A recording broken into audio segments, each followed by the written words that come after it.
Anyways, okay. Welcome back to My Hero Academia Anime Review, episode number 29. This I'm reviewing the 16th episode of anime, which is An Unpleasant Talk in the 251st chapter of the manga, 1 week. Yep. This one finishes up chapter 134 and goes to the entirety of chapters 135 and 136. This episode surprisingly has some visual changes to it. Mostly keeps a lot of dialogue from the manga,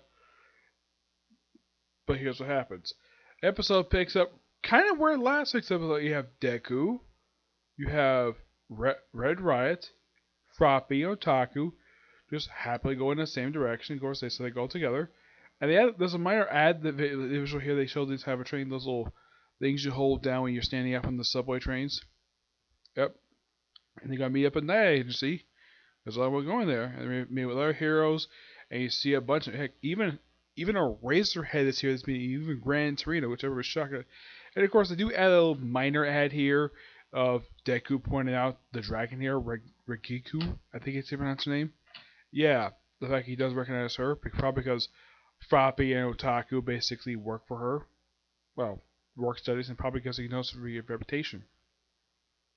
So you go to the meeting room, and there's actually a visual change here. Yes. Basically, on the table in the manga, each person has got papers in front of them. In the anime, same tables, it looks exactly the same.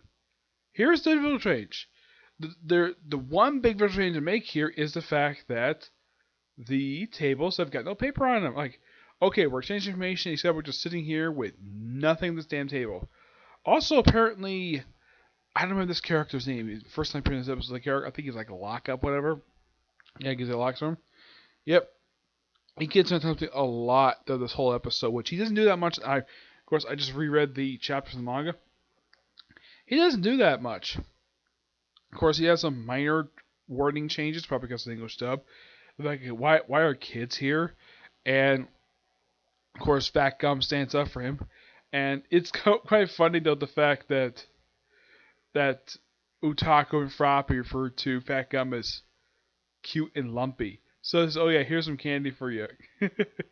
Yeah, of course they talk about the destroying Quark, and they talk about Overhaul, and they talk about Eri, and you see Lemillion and Deku basically being sour about it, and of course they also vow to save Eri, which of course Naida actually agrees with that particular goal of saving her. Now there is also another change to make to the thing. Now they do explain foresight in the episode. Yes, his ability. Whereas it says one person can do once per day. And they had a couple of they had a couple of visual things. One, they had like a little, almost like that, looked like that Sir Night Eye's got cybernetic eye. The other, of course, they show a map of Japan, which this map actually does, this particular map of Japan, with basically, they discuss basically where possibly the drugs come from, the Overhaul is using. And they put what simple is, and they point to various locations that are associated with him and his organization. Which basically, this is actually a change they make to the anime. They added this in. This is actually not there in the manga at all. Nope, I just reread it. Yep. Because Raph, the whole thing of vowing to save him, it cut straight to basically the students from the UA, basically Otaku, Froppy, Red Riot, Deku, and Big Three, just basically sitting around a table. And then you have a Razorhead come up. Now this is a change. Now in the case of the manga, Froppy refers to Razorhead as Mr. As Azawa Sensei, and he says, "Don't you can come and Razorhead outside of school." In the anime, it's Mr. Azawa. Yeah, because that's what we call teachers, Mr. and of course by the last name, or Miss. Mostly put in the case of him, his dialogue is pretty similar to how they put in the manga, of how basically he doesn't really fully trust Deku much yet. He is fully gonna trust yet, but he's starting to get it, and he says even if he tells him no, he'll still do it anyways. And there is also another wording change here in the manga. He said he was going to stop the work studies.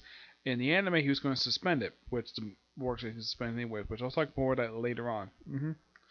And of course, well, they basically just wait and see exactly what happens next. Yep, and that's pretty much the episode. Well, actually, there's a couple things. One, of course, you have this awesome interaction between Sir Knight and Gran Torino. Like, point out, yeah, I sent him. Like, you figured out you sent Midoriya to basically patch my relationship with All Might, which, of course, yeah, that's true for the manga.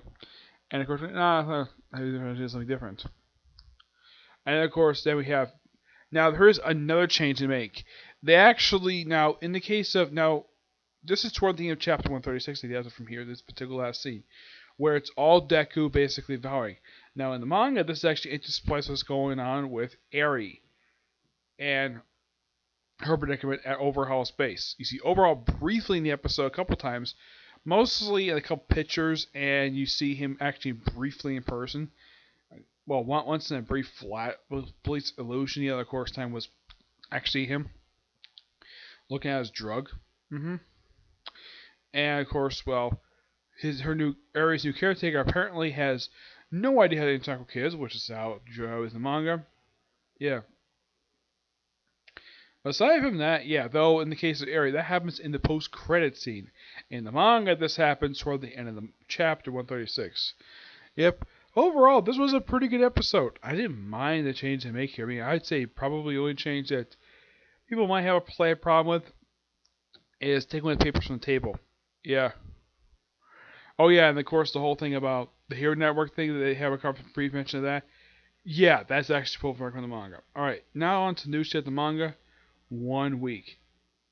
Chapter picks up where last chapter left off, where you see ending basically holding Shudo's older brother hostage in his metal wrappings.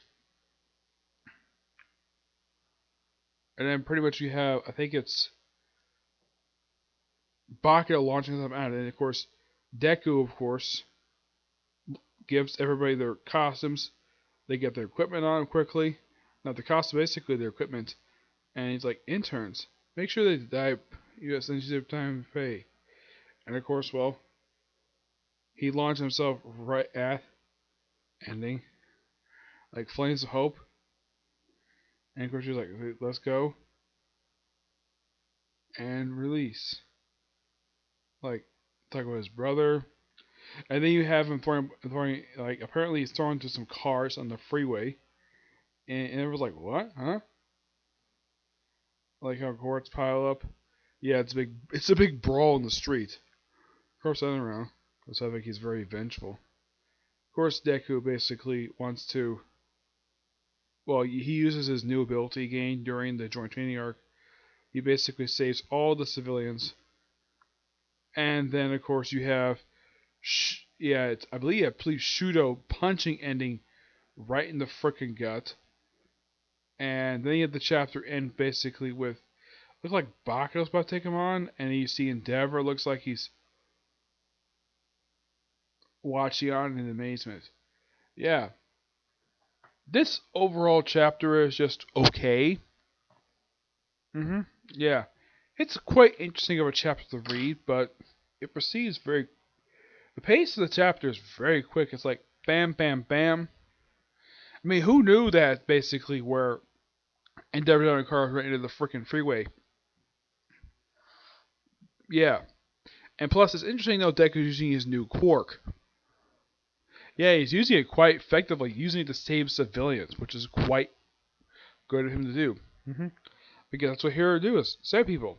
Yep. But not much I'll say about this chapter. It just mostly progresses this fight a little bit, and it's something that Shudo and Bakugo get a chance to fight ending. Not Deku. Deku does not get a chance to fight him. Of course, it's interesting. Endeavors basically watch his whole fight as it goes forward. Yeah, you see his son and his son's friends beating up an old enemy of his. He's like, wow, that's quite something. Yep. I give the chapter roughly a 9 out of 10. Okay? So yeah, that's it for this particular review. I'm gonna do my review next of the next part of Flames of Record covering chapter. I'll basically mention what episodes I'll cover in that video, okay? See you next video. Bye.